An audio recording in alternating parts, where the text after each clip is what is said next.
Welcome to the second crew training video of the Module 4, Know Your Right, Stay Safe at Work. In today's session, we'll be focusing on an important aspect of workplace safety, identifying and reporting hazards.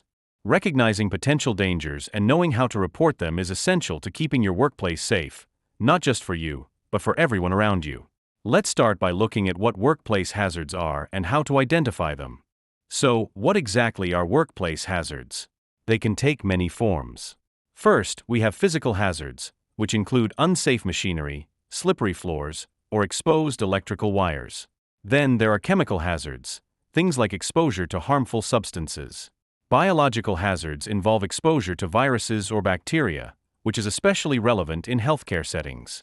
Ergonomic hazards arise from repetitive tasks or poor workstation setup.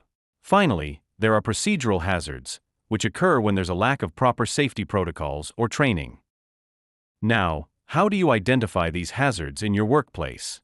One of the most effective ways is to conduct regular checks. Walk around your workspace and look for anything that seems out of place or potentially dangerous. For example, are there loose cables on the floor?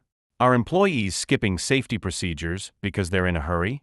Is the equipment you're using properly maintained? When you're aware and alert, it becomes easier to spot these issues before they cause harm. Let's look at some examples of common hazards you might find in different workplaces. In construction sites, falling objects or unguarded machinery can pose significant risks. In an office setting, poor ergonomics or cluttered walkways are the main issues. Factories often deal with dangerous equipment, chemical exposure, and high noise levels. No matter what industry you're in, hazards are present, and it's your responsibility to stay vigilant and identify them. Once you've identified a hazard, the next crucial step is to report it. Why is this so important? First, reporting hazards can prevent accidents from happening. It's better to take action early than wait for someone to get hurt. Second, reporting helps your employer take corrective action and improve the workplace for everyone. Finally, it encourages a culture of safety accountability, where employees look out for one another. Remember, safety is a shared responsibility. Now, let's talk about the process of reporting a hazard. First, identify the hazard and, if possible, document it. Take photos or make notes so you can explain the issue clearly.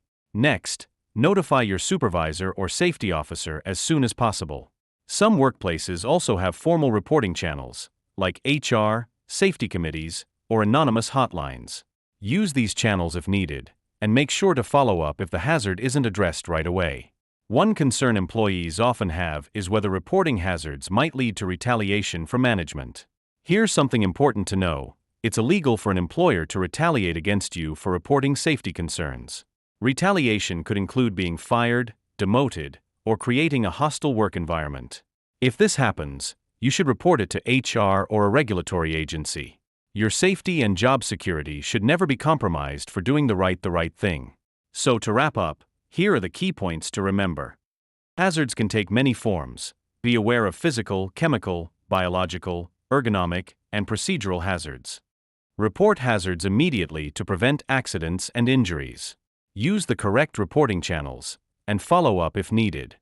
Remember that you're protected from retaliation when reporting unsafe conditions. By staying alert and proactive, you're not only protecting yourself but also contributing to a safer work environment for everyone. That's all for this training video.